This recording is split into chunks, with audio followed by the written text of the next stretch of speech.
സതീശൻ സർക്കാരിന്റെ ആദ്യ ബജറ്റിൽ സർക്കാർ ജീവനക്കാർക്കും നെൽകർഷകർക്കും നിരാശ. DA കുടിശ്ശികകൾ തീർപ്പാക്കുന്നതിനെ കുറിച്ച് ബജറ്റിൽ യാതൊരുവിധ പ്രഖ്യാപനങ്ങളും ഇല്ല. നെൽകർഷകരുടെ പ്രതിസന്ധി പരിഹരിക്കാൻ നടപടിയുമില്ല. പരമ്പരാഗത വ്യവസായത്തിനും ഫണ്ട് അനുവദിച്ചില്ല. സാമൂഹ്യക്ഷേമ പെൻഷൻ ഉയർത്തുമെന്ന പ്രഖ്യാപനവും വെറുതെയായി. DD സതീശൻ സർക്കാരിന്റെ പ്രഥമ ബജറ്റിൽ അടിസ്ഥാന ജനവിഭാഗങ്ങൾക്ക് കാര്യമായ ഗുണമുണ്ടായില്ല. കർഷകരും കർഷക തൊഴിലാളികളും അവശത അനുഭവിക്കുന്ന മറ്റു വിഭാഗങ്ങളും ബജറ്റിന് പുറത്തു പോയത് എങ്ങനെയാണ്? നെൽകർഷകരുടെ പ്രതിസന്ധി പരിഹരിക്കാൻ ബജറ്റ് നീക്കിയിരിപ്പില്ല. നെൽസംഭരണം കാര്യക്ഷമമാക്കുമെന്നല്ലാതെ സംഭരണം ഉയർത്തുകയോ കർഷകർക്കുള്ള ആനുകൂല്യ പ്രഖ്യാപനമോ ഉണ്ടായില്ല.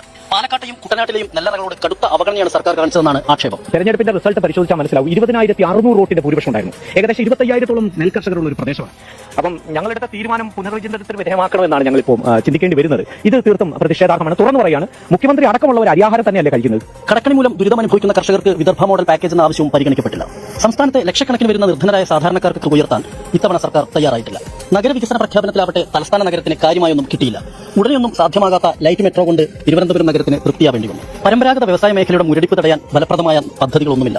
നഷ്ടം മൂലം പൂട്ടിക്കിടക്കുന്ന ചെറുകിട വ്യവസായശാലകൾക്ക് തുറന്നു പ്രവർത്തിക്കാൻ ആവശ്യമായ സാമ്പത്തിക സഹായം പ്രഖ്യാപനത്തിലില്ല. സർക്കാർ ജീവനക്കാർക്ക് DA, DR കൃത്യമായി വിതരണം ചെയ്യുമെന്നല്ലാതെ വിസ്മയമൊന്നും ഉണ്ടായില്ല. കുടിശ്ശികയെക്കുറിച്ച് ബജറ്റ് പൂർണ്ണമായും മൗനമായിരിക്കുന്നു. ജീവനക്കാരുടെ ലീവ് സറണ്ടർ ആനുകൂല്യങ്ങളുടെ കാര്യത്തിൽ വ്യക്തമായ പ്രഖ്യാപനങ്ങൾക്ക് പകരം ഉചിതമായ തീരുമാനം കൈക്കൊള്ളും എന്ന പ്രഖ്യാപനം മാത്രമാണ് ബജറ്റിലുള്ളത്.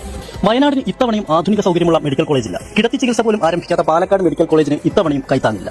അതിവേഗ റെയിൽ പദ്ധതിയുടെ സാധ്യതാ പഠനവും ബജറ്റിലുണ്ടായില്ല. അപകടം മുൻപിൽ നിൽക്കുന്ന താമരശ്ശേരി ചുരം ബദൽ റോഡ് സാധ്യതയും ബജറ്റിൽ ഇടം പിടിച്ചില്ല. കടുത്ത സാമ്പത്തിക പ്രതിസന്ധി നേരിടുന്ന സപ്ലൈകോ, ഹോർട്ടികോപ്പ് സംവിധാനങ്ങൾക്ക് യാതൊരു സാമ്പത്തിക സഹായവും ബജറ്റ് പ്രഖ്യാപനത്തിൽ ഉണ്ടായില്ല എന്നതാണ് യാഥാർത്ഥ്യം. സർക്കാർ ജീവനക്കാരെ അവഗണിച്ചത് മാത്രമല്ല, പ്രതീക്ഷിച്ച പല പദ്ധതികളും ഇത്തവണ ബജറ്റിൽ ഉണ്ടായില്ല.